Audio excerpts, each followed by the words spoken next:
Meritíssimos e meritíssimas, bem-vindos a mais um vídeo do Toga Voadora. Eu sou o Léo Oliveira e estou aqui hoje para continuar as análises de Doom Patrol, dessa vez com o segundo episódio da segunda temporada, chamado Time Patrol, a Patrulha do Tempo. Se você não viu o último vídeo em que eu analisei com detalhes o primeiro episódio, tá aqui nos cards e aqui na descrição também. E, mais uma vez, eu vou analisar cada um dos episódios, mesmo tendo saído os 3 de uma vez, para justamente ter tempo de comentar com detalhes em vídeos um pouco menores. E eu vou seguir aquele mesmo modelo de comentar o arco de cada personagem no episódio para justamente conseguir focar bastante na narrativa dele. O roteiro começa apresentando a continuação daquele passado lá em Londres, em 1927, na cena do circo, em que o Niles, ainda trabalhando para o Boreal da Normalidade, segue uma pista da criatura que pertencia à Slava. O Niles ainda não entende se essa criatura é uma espécie de espírito ou uma entidade ancestral, mas o fato é que ele está ligado diretamente à Slava. Então eu sigo com essa teoria de que essa criatura, esse amigo imaginário da Dorothy, na verdade é um amigo imaginário,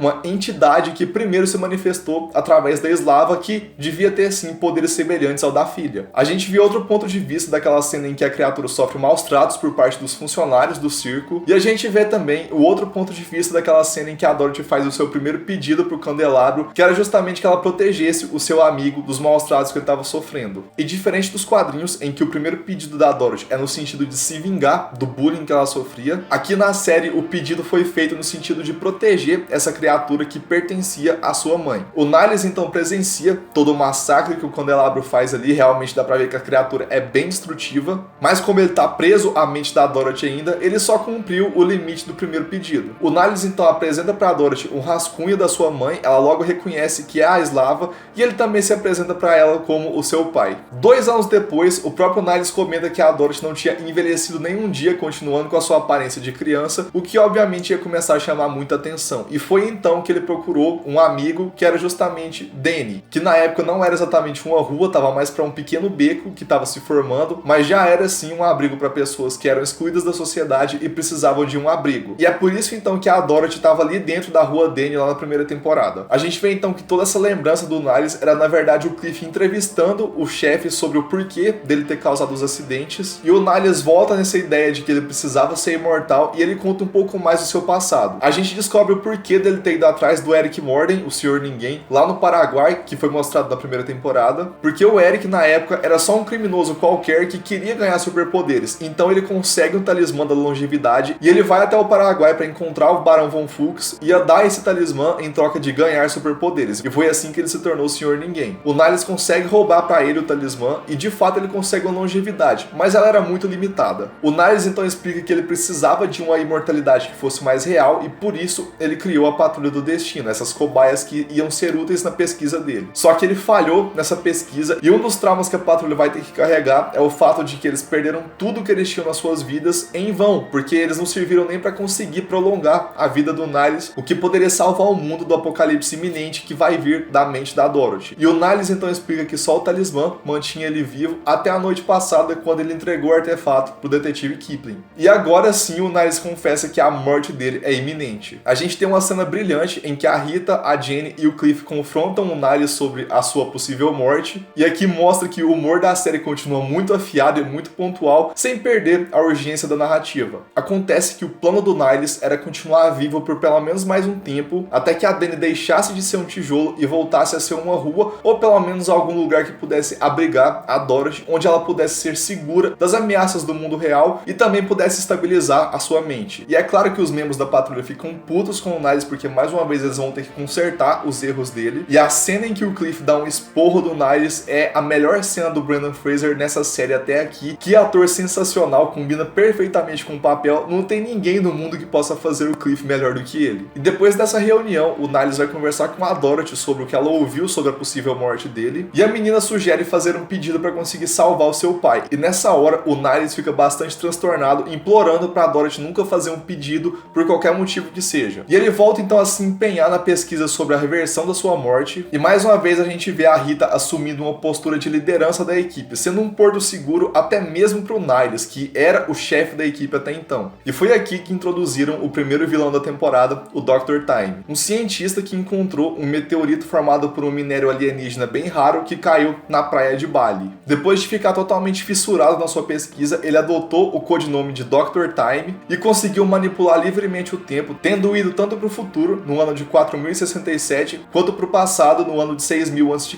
O Niles estava estudando o diário do Dr. Time para tentar encontrar um pouco mais desse tal minério, mas a Rita logo deduz que se o Dr. Time pode controlar o tempo de qualquer coisa, ele pode controlar o tempo do Niles e conseguir reverter ele alguns anos no passado para que ele tenha mais tempo de vida. A Rita, então, muito líder da patrulha, convoca uma reunião emergencial e apresenta um plano, inclusive tendo ilustrado todo um esquema tático. A ideia era encontrar o Dr. Time, roubar o capacete dele, trazer até a mansão destino e aplicar o raio temporal no Niles. De início a patrulha fica bem relutante, o Larry inclusive não vai junto com eles porque ele tem que ir até o velório do seu filho, mas depois de algumas discussões eles acabam aceitando ajudar. O Niles então utiliza um pequeno fragmento desse minério dentro da areia de uma ampulheta, abre um pequeno buraco de minhoca que iria levar a patrulha diretamente para a cápsula do tempo em que o Dr. Time vive atualmente, um lugar situado na fronteira vazia nos limites entre o tempo e o espaço. E é claro que o visual desse lugar tinha que ser uma discoteca dos anos 80, e não só uma discoteca de patinação com pessoas de diferentes eras da humanidade. É o tipo de vilão que só funciona em Doom Patrol. O Dr. Time então aparece, ele fica bem encantado com a presença da Rita e leva ela para patinar. O Cliff então pede ajuda para Jenny para conseguir resolver a situação, mas ela conta que não consegue acessar tão livremente assim suas personalidades, ainda mais pelo fato dela estar sob efeito de uma substância tóxica. E já que a Jenny não pode ajudar, é claro que o Cliff vai partir para ignorância e quebrar o som da discoteca. O Dr. Time diz que ninguém vai interromper a festa e atinge um raio temporal, deixando o Cliff paralisado. E nessa hora então a Rita consegue utilizar os seus poderes elásticos de uma forma efetiva em campo, talvez pela primeira vez até aqui, só que ela acaba matando o Dr. Time acidentalmente porque aquele grande relógio ali não era um capacete, e sim a cabeça do Dr. Time. O cérebro do vilão, que estava cheio desse minério temporal raro, voa pelo salão e o Cliff consegue chegar até ele, mas assim que ele encosta, ele fica paralisado e começa a reviver o momento da sua cirurgia, revivendo inclusive toda a dor que ele sentiu quando o Niles reconstruía ele. A Jenny vai tentar ajudar o Cliff e também fica presa, só que dessa vez a gente vê um flashback que até então a gente não tinha visto, e eu falo mais desse flashback quando eu for comentar sobre a Jenny. A Rita consegue reverter o tempo utilizando o relógio do Dr. Time, mas assim que o vilão volta à vida, ele fala com a Rita e diz que ela vai ser pra sempre uma farsa, e bane todo mundo da patrulha de volta pra mansão. Assim que eles voltam, a Jenny ficou bastante transtornada e o Cliff fica puto com o Niles, confrontando ele sobre o real motivo deles terem ido até o Dr. Time, porque aquilo não parecia exatamente uma missão de assalto, e sim uma execução. O Niles estava disposto a matar o Dr. Time, que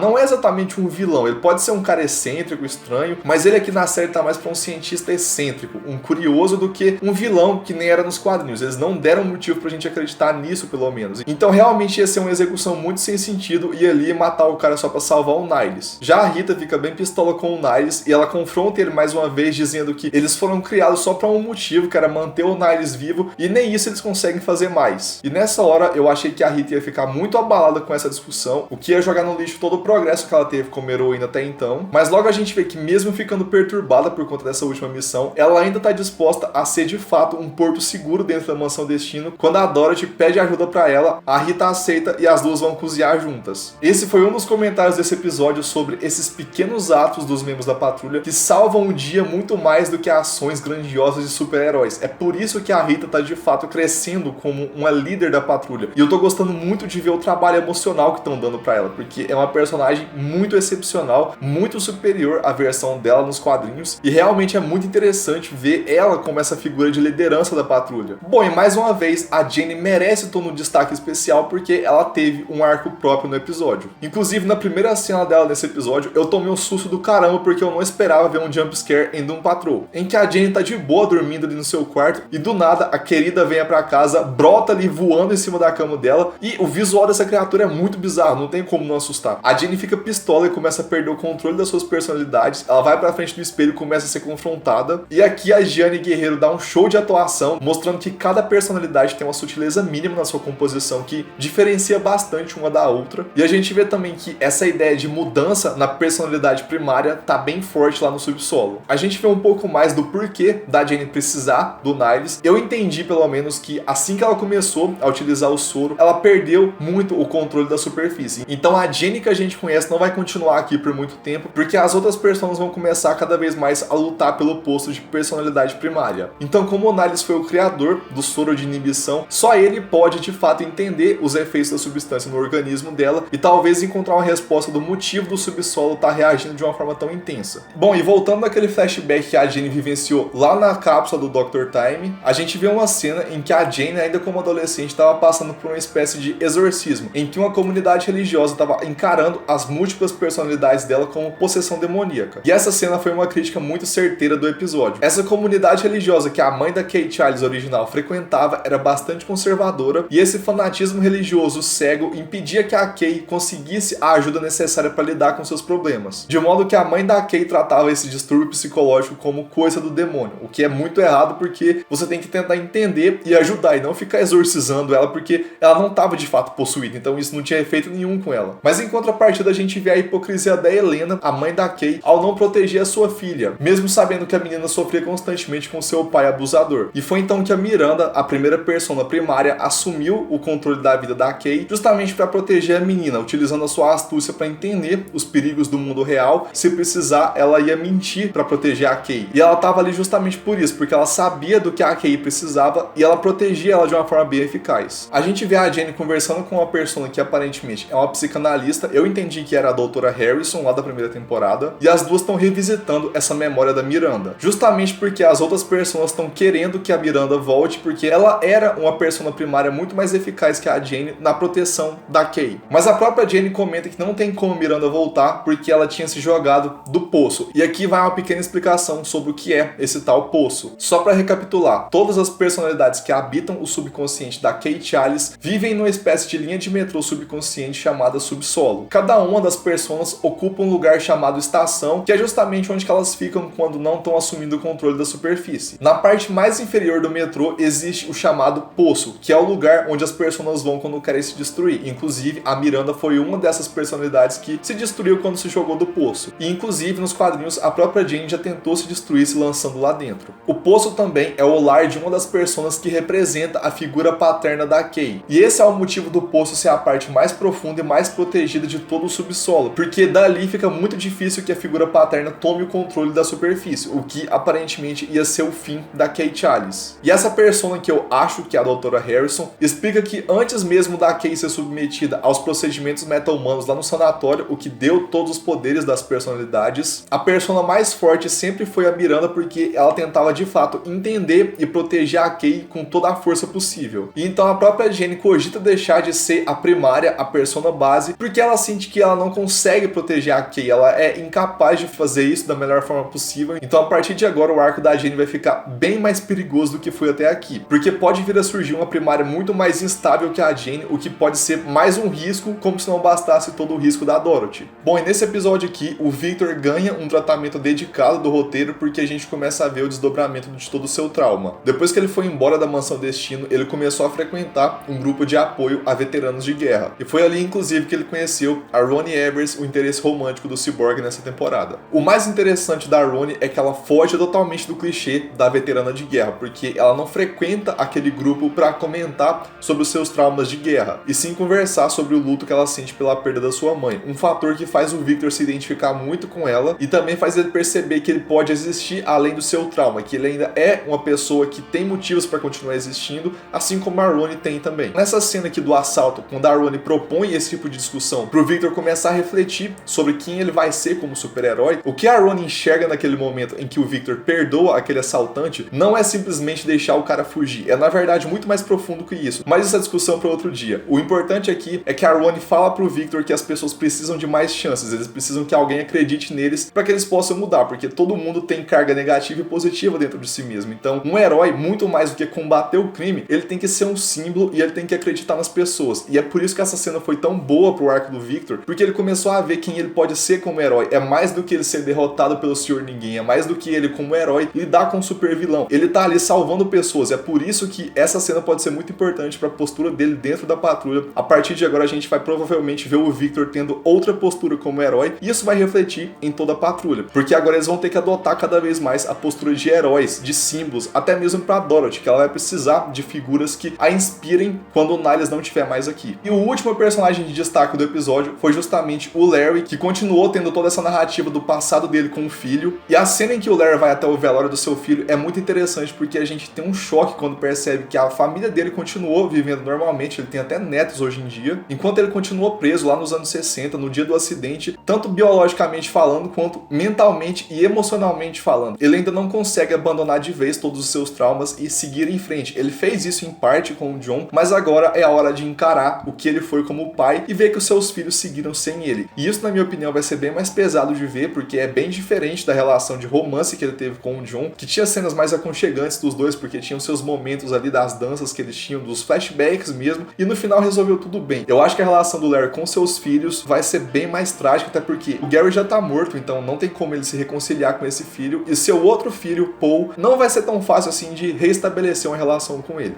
Inclusive, o Larry é convidado pelo seu outro filho, Paul, para ir até a casa do Gary, porque vai ter uma festa revivendo as melhores memórias que o Gary tinha. E quando ele vai até a garagem do Gary, ele vê que seu filho continuou pesquisando sobre o pai, porque ele queria entender o que tinha acontecido com o Larry após o acidente. Ele tinha até algumas pistas do boreal, da normalidade, e isso é muito triste de perceber, porque o Larry não quis procurar sua família, porque assim, ele teve essa falha moral aí de não querer ir atrás. Ele teve a oportunidade, ele já estava mais estabilizado, ele não ia ser exatamente um perigo para a família, mas ainda assim ele não conseguiu trabalhar o suficiente seu emocional para voltar a ter uma relação saudável e se desculpar pelo pai ruim que ele foi. E nessa hora a gente vê que todo o sofrimento do Larry atraiu uma pequena borboleta até ele, e quando ele tá indo embora de volta para a mansão, a gente vê que na verdade não foi só uma borboleta, foi um enxame de borboletas. Eu não sei qual é o coletivo de borboleta, mas enfim, uma revoada de borboletas vindo em direção a ele, já deixando o gancho pro vilão do próximo episódio, que é o colecionador de borboletas. Eu falo mais dele no próximo episódio.